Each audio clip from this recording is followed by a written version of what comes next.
샬롬 하베림 바mid바르 광야에서 토라 민수기 1장 1절에서 4장 20절 합타라 호세아 2장 1절에서 22절 브릿하다시아 고린도전서 12장 12절에서 20절 민수기 1장은 시작부터 밑도 끝도 없이 가문들과 사람의 숫자들을 나열하고 있습니다.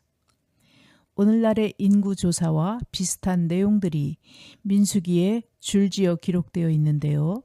앞선 말씀드린 출애굽기 레위기에서는 이스라엘 백성을 인도하여 광야에서 가나안 땅까지 들어가기 위한 예비 과정이었다면 이제는 진짜 가나안 땅으로 들어가 가나안 땅을 차지하고 있는 이방 백성을 전쟁을 통해 몰아내는 전쟁을 위해서 싸우기 위한 백성들의 숫자를 계수하고 기록한 것이 민수기입니다.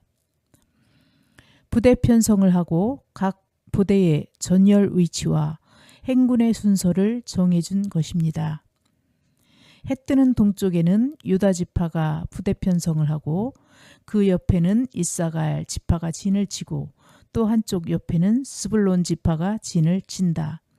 남쪽에는 르우벤 지파, 시몬, 갓 지파가 전군의 행렬 중간엔 레위인들의 진이 만남의 장막을 모시고 서쪽에는 에프라임 지파, 므낫세 지파, 베냐민 지파, 북쪽에는 단 지파, 아시엘 지파, 납달리 지파를 지정해 주시고 각 지파의 지휘관을 세우고 병적부에 오른 사람의 수도 정확히 세어서 총 60만 3,550명이라는 기록을 해 놓았습니다.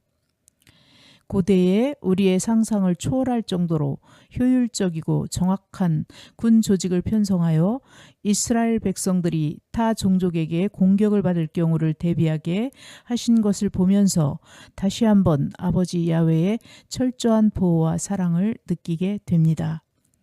특별히 레위인은 병역을 면제받고 대신에 만남의 장막 혹은 성막의 모든 기구를 보살피고 이스라엘 백성이 할 일을 돕는다. 이것이 그들이 성막에서 해야 할 일이다. 라고 기록되어 있습니다. 왜 레위인은 특별히 병역을 면제받고 성소에서 봉사하는 영광을 누릴 수 있었을까요?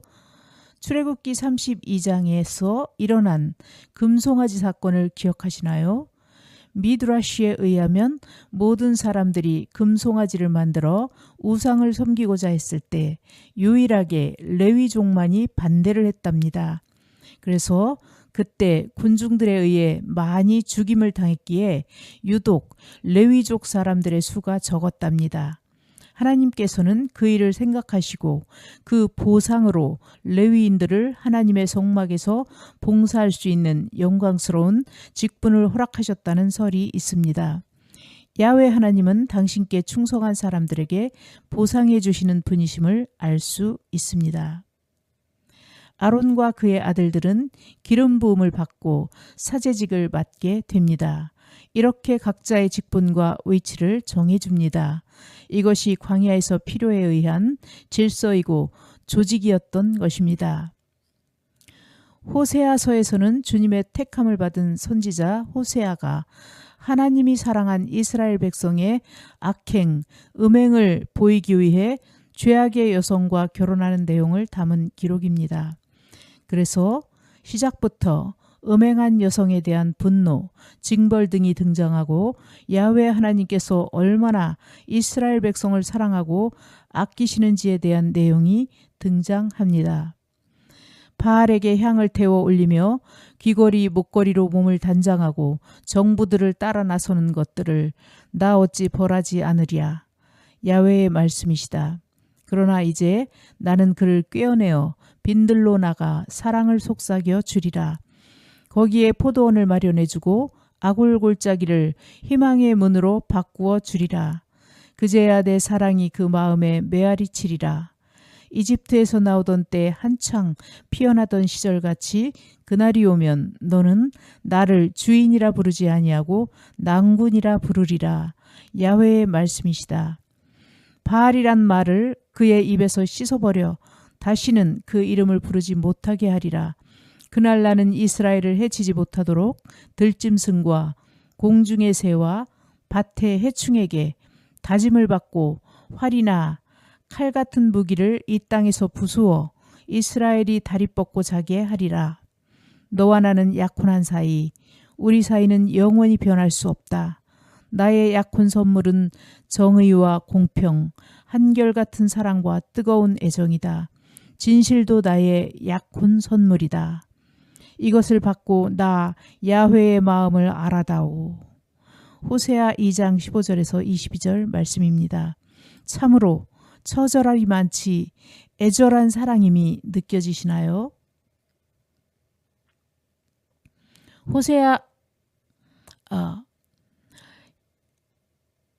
호세아에서 그 야훼 하나님과 같은 남성을 남편으로 만나게 된다면 그 여인은 얼마나 복된 여성일까요?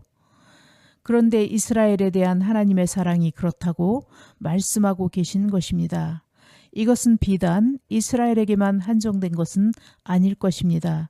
오늘날 주 예수야를 통하여 이스라엘에 접붙임 바 된 모든 믿는 자들에게도 동일하게 적용된다고 볼 수 있는 것입니다. 신약 고린도전서에서는 고린도 교회에게 전하는 예수 그리스도를 믿는 교인들이 가져야 할 마음가짐과 공동체에 대한 가르침이 등장합니다. 각 말씀들이 그다지 관련이 없는 별개의 교훈들로 보입니다. 그러나 예수 그리스도를 믿는 우리 크리스천들에게나 이스라엘 백성들에게나 각 말씀들은 반복되는 인간의 죄악을 보여줍니다. 짐작하건대 아마도 교회 내에서 직분이나 지위 혹은 은사 등을 놓고 시기 혹은 다툼 등이 있었던 듯 합니다. 이 문제에 대해서 사도 바울은 결론적으로 이렇게 말하고 있습니다. 몸은 하나이지만 많은 지체를 가지고 있고 몸에 딸린 지체는 많지만 모두가 한 몸을 이루는 것처럼 그리스도의 몸도 그러합니다. 몸은 한 지체로 된 것이 아니라 많은 지체로 되어 있습니다. 발이 나는 손이 아니니까 몸에 딸리지 않았다 하고 말한다고 해서 발이 몸의 한 부분이 아니 되겠습니까? 또한 귀가 나는 눈이 아니니까 몸에 딸리지 않았다 라고 말한다고 해서 귀가 몸의 한 부분이 아니겠습니까? 만일 온몸이 다 눈이라면 어떻게 들을 수가 있겠습니까? 그래서 하나님께서는 당신의 뜻대로 각각 다른 기능을 가진 여러 지체를 우리 몸에 두셨습니다. 기능의 문제인 것입니다. 먼저 읽은 민수기 내용이 기억나시나요? 이스라엘 백성이 가나안 땅에 들어가기 전 하나님께서는 모든 지파들에게 각자 할 일들을 맡겨주십니다. 제사장, 성막 봉사자, 군대 장관, 일반병 등 만일 이들이 자신들의 직위나 직분을 놓고 불평을 하거나 시기하고 다툰다면 어떻게 될까요? 자칫 전열이 흩어지고 전쟁에서 질 수가 있는 것입니다. 그 후의 결과는 처참하죠. 그러므로 우리는 내게 맡겨진 일들 혹은 지위, 심지어 재능까지도 다른 사람의 것과 비교하거나 불평하기보다는 충성스럽게 감당하는 쪽을 택해야 할 것입니다. 그것이 성경에서 말하는 아름다움입니다.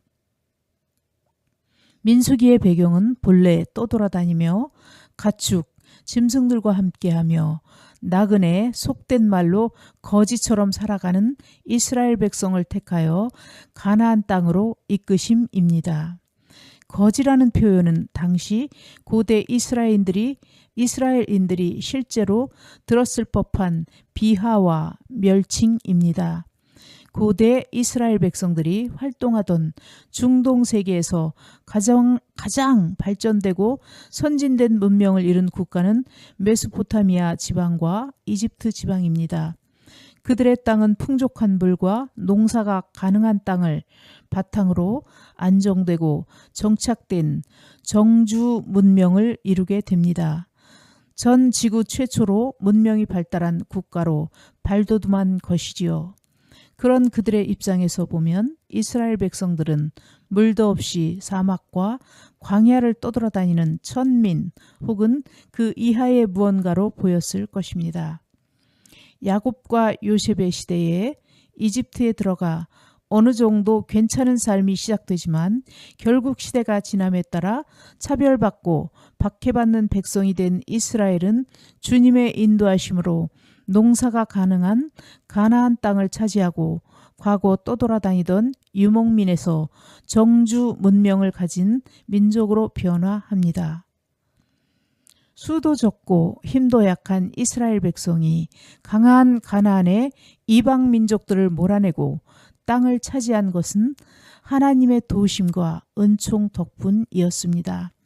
그러나 호세아에서 나온 것처럼 이스라엘 백성은 그 땅을 차지하게 해주신 하나님을 모시는 것이 아닌 몰아낸 이방 민족의 신을 자신들의 주인이라고 섬기는 이해 불가한 죄를 번번이 저질러 주님을 분노케 합니다. 결국 예수님이라는 하나님의 아들을 직접 보내 이스라엘 백성을 죄에서 돌이키려 하지만 이스라엘은 죄에서 돌이키는 것이 아닌 예수님을 죽여 더 큰 죄를 짓고 뿔뿔이 흩어지게 됩니다. 그런 이유로 고린도전서에서 알 수 있듯이 흩어진 이스라엘 백성과 주님의 제자들이 온 세상에 퍼져서 이방인인 우리들에게까지 복음이 전달됩니다. 이것은 역사에서 여러 번 되풀이된 패턴입니다. 로마가 그랬고 유럽이 그랬으며 오늘날에는 미국과 한국이라고도 할 수 있습니다. 사랑하는 형제 자매 여러분, 오늘의 포션을 통하여 우리의 약혼자이자 남편이 되시는 야훼 하나님의 절절한 사랑을 기억하시면서 그 사랑에 어떻게 반응하시겠습니까? 오늘 우리에게 진정으로 구원을 주시는 이가 누구이신지를 잊지 않으시기를 바랍니다. 죄를 지었을 경우 당하게 되는 징벌을 항상 명심하시고 주님의 뜨거운 사랑에 우리도 뜨겁게 반응할 수 있기를 원하며 샬롬을 전합니다. 주님, 태초부터 지금까지 우리를 그토록 사랑해 주시니 감사합니다. 그 사랑에 보답하며 살 수 있기를 원합니다. 아멘, 아멘.